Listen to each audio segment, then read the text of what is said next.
At my first real job, I used to get awards every single month for being at the top in sales. When I fired my job April 1st, 2016, I built a six-figure business because of sales. Then I went 100% online and made over seven figures online in my business with just one digital product doing a little over 900K. And that's because I know how to sell. So please just do this.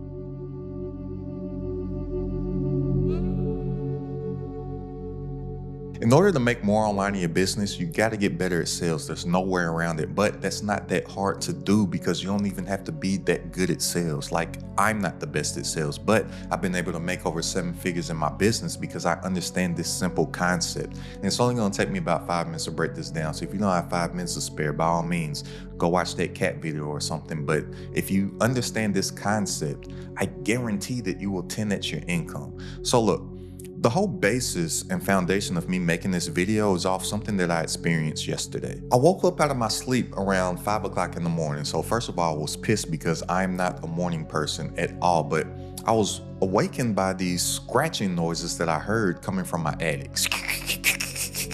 And I'm like, what the heck is that? Because there's obviously something up in my attic and I don't want any roommates that ain't paying me no rent. And even outside of the rent, I don't want no roommates, period, right? So I'm like, okay, there's obviously something up in my attic. So I'll call an exterminator company. And when the company sent their inspector over, I got reminded on why I've been successful at selling stuff. Because once you know how to sell one thing, you can sell anything. So just to give you a little background on myself, the first job, or the first real job that I had, I worked for a car rental company. And I was doing so well at sales at their car rental company that they moved me to one of their busiest locations in the city. And this particular location, it was inside of a body shop. So about 90+% of the customer base were people that had got in a car accident and their insurance had sent them to this body shop so they can get their car repaired, and then they were getting their rental car from us in the meantime so they could still travel around, get to work and whatnot.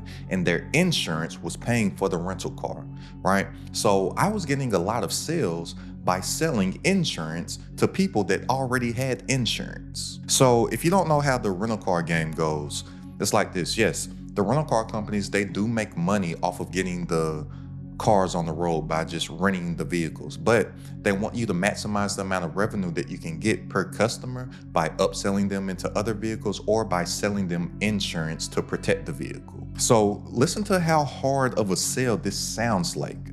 I'm selling insurance on a rental car to somebody who is coming into the company and their insurance is paying for everything. And everybody was mind boggled because they're like, how is this dude selling this insurance to people that already have insurance, to the point where I'm getting these awards every single month? They weren't giving me any more money.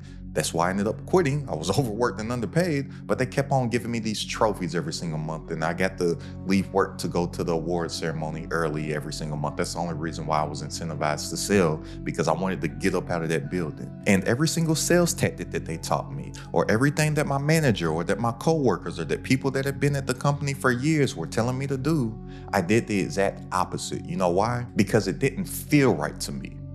It didn't feel good because they were doing a bunch of shady sales tactics to sell people. And that's why people would always come into the branch super pissed off and irate, because they felt like they got conned, or they felt like they got deceived, or they felt like they bought something that they did not feel like benefited them. And I learned this key lesson back then that I still use to this day, that still has made me a great amount of income to this day.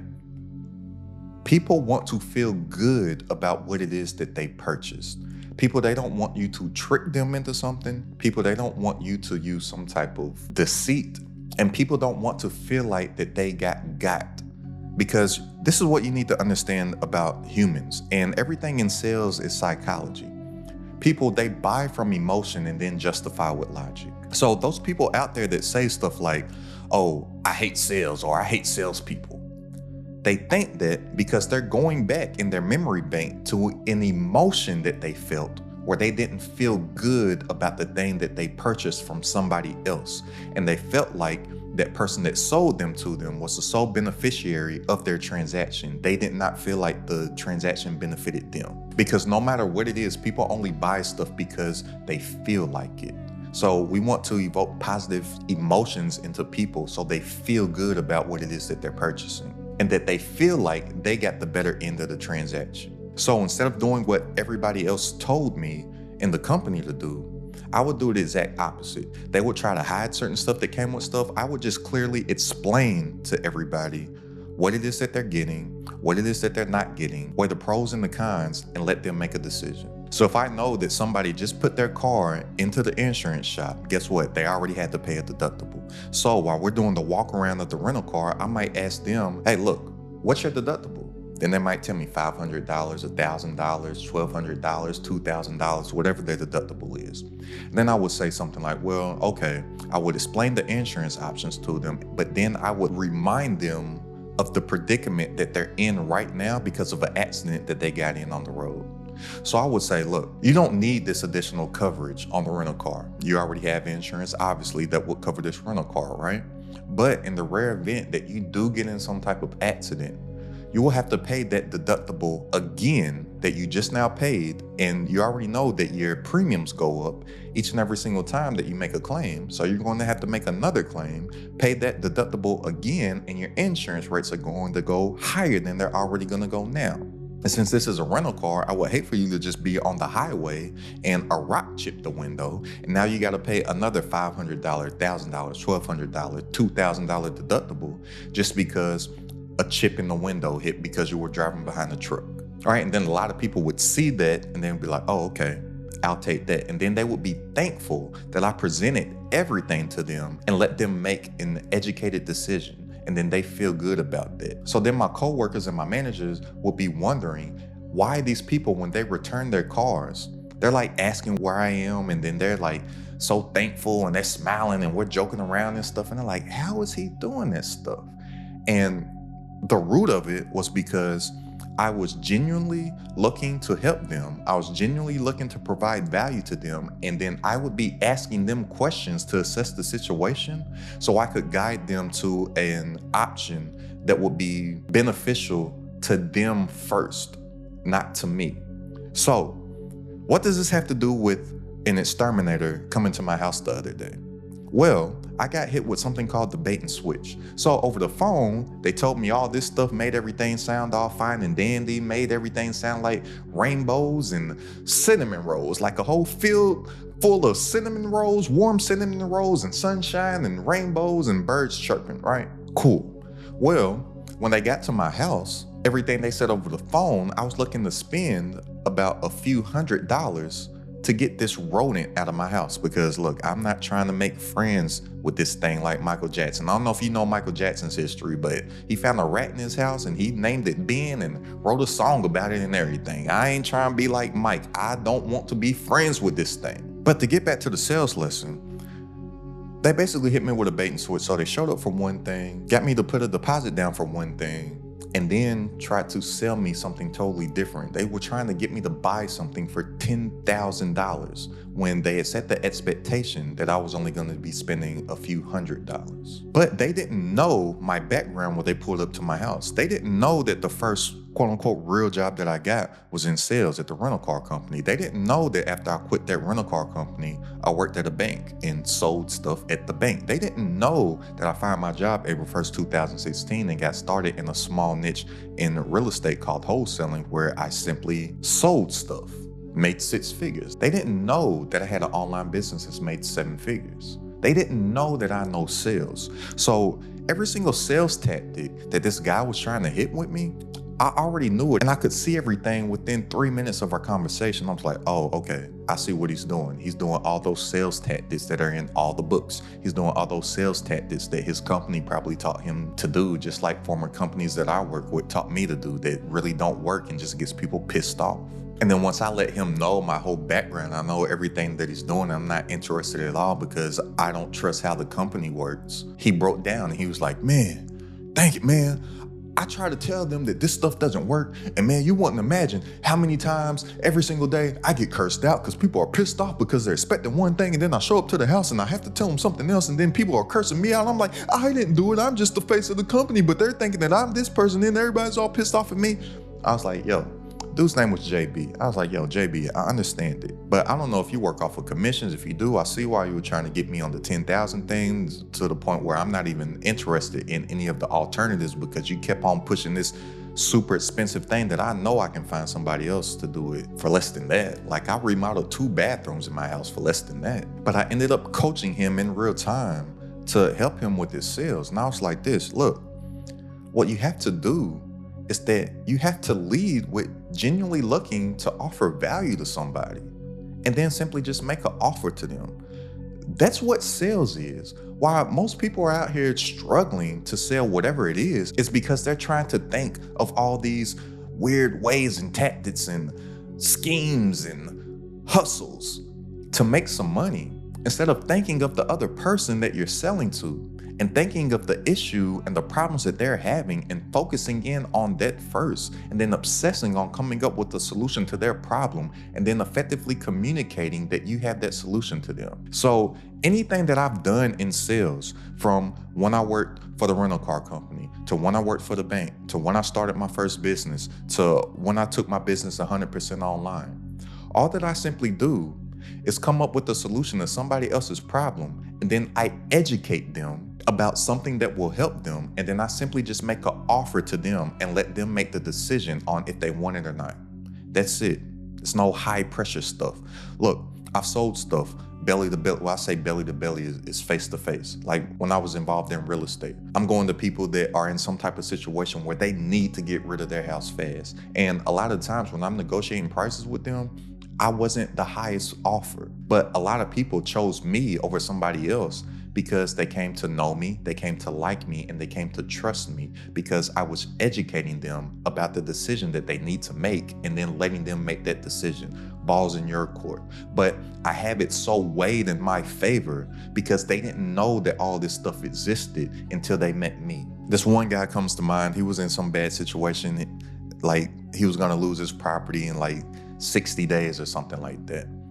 Everybody else offered him over $15,000 more than what I could. But he went with me, for one, because he came to know me, right? I reached out to him. 2, he came to like me through our conversation because I was educating him about all of the pros, the cons, stuff that he needed to do, whether he chose me or not. I was telling him stuff that other people, other companies were going to do. I told him straight up that I wasn't even buying the house, because this small niche in real estate that I used to be involved in is called wholesaling. So basically, I would negotiate a purchase price on a property. I would get that under contract, and then I would go and take my contract and sell that to somebody else for a fee.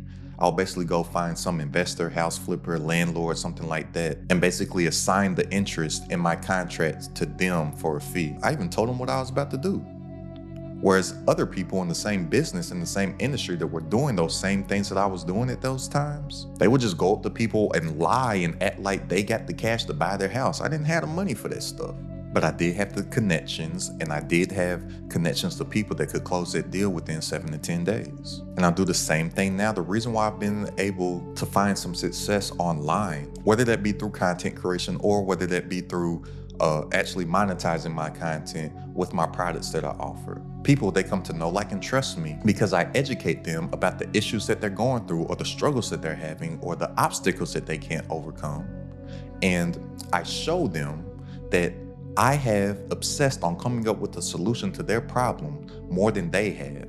And then they feel comfortable and they are happy to exchange their money with me for the value that I provide. And at the end of the day, that's all sales is. That's why I told that exterminator company peace after I educated their salesperson, which he'll probably make the company more money now since I helped them out. And guess what? Came across this guy named Ruben, and Ruben sent this guy out, and I'm like, dang. They understand sales. They understand how to actually get the customer because they simply educated me on everything, gave me my options, and then just let me make the decision. That's all that sales is, anything. If you can sell this, you can sell that. And most people, they don't even realize that they've been in sales like their whole life, period. They just don't look at it as sales. If you have a significant other, you have to sell yourself on that. In the dating pool, how does sales work? Do you try to convince somebody to date you? No, you show them that you are a person of value, and you show them through your actions that you deserve to occupy a space in their life to where they know you, like you, and then trust you, and then they choose to make that commitment. Everybody that's out here working a 9 to 5 that says that they're scared to sell something. Well, you had to sell yourself to your employer. You had to educate them on why you're the person that is fitting for the position so they could simply make a decision that will benefit them to put you in that spot. You have to sell yourself for that. So whether you realize it or not, you're selling stuff every single day, but majority of the stuff that you're selling is not actually benefiting your life because you're not getting any value in exchange for a lot of the stuff that you sell. Or let me correct that, I'm not gonna say that you're not getting any value, but a lot of times you might be getting the short end of the stick. And when I say this, I'm really just talking about in employment, right? Because I know me, I was like, if I can sell this stuff for these companies, I can figure out something to sell for myself. And I know that I can at least make the same amount of money that I was making at a 9 to 5 because it doesn't take that much money to make like 6 figures, right? Everybody wants to hit that 6-figure benchmark, including my former self. I don't know why we all say we want to make $100,000. Like, and even with that, we're all typically thinking small when we say that too, because we think 6 figures, $100,000. Whereas 6 figures goes up to $999,999.99. So we're already setting ourselves up short, just being like, oh, we'll make $100,000. Or we'll have another goal for ourselves, that $10,000 per month. I want to hit 10K per month. You not realize how attainable that is in today's day and age? Look, $10,000 a month is only $333 a day. You can do that. It's simple because you are living in the best age ever in human existence because we all have access to leverage. So look, there's 4 levels of leverage that has been used to accumulate wealth since the beginning of mankind, and it's labor, capital, code, and media. Now, everybody may not have access to labor, capital, or code, but guess what? We all have access to media. And all that we have to do is leverage our media and attach that product that is solving a problem that somebody else has. All that we have to do is attach our solution to somebody else's problem in a vehicle of a digital product to our media. And if you genuinely help people and you genuinely come up with a solution to somebody else's problem and you communicate and you educate them to show them that you have obsessed on coming up with that solution more than they had, you get numbers coming in online your business like all them that you see on the screen right now. So if you're ready to make more working less online from stuff that you already know, go ahead and click the link down in the description and join the Accredited at the Top community. For weekly coaching from myself, all my exclusive trainings, plus a private community of entrepreneurs, all designed to grow your business online. It's only $47 a month to join right now. That's less than a cup of coffee per day. So click the link down in the description to tap in, and I'll see you on our coaching call this Wednesday. But look, if you just stop overthinking sales and just think about the stuff that you actually buy, or think about the people that you actually buy from. All that they're doing is showing you that they have something that can genuinely help you. And it doesn't feel like they're selling it. Because remember, people, they don't like the feeling of being sold. They want to feel like they just bought something because they just felt like it. And there's no better way to create an environment that makes people feel like buying, because you're educating them about what it is that they're going through so you can show them that you have an offer that can help them outside of leveraging your media and then attaching that solution, which is your product, to that actual media. So go ahead and click the link down in the description if you want to tap into the community, and I'll see you on our coaching call this Wednesday. And go ahead and check out this video right here for the only 5 types of content to make to effectively communicate your solution to your customer. It's Accredited at the Top.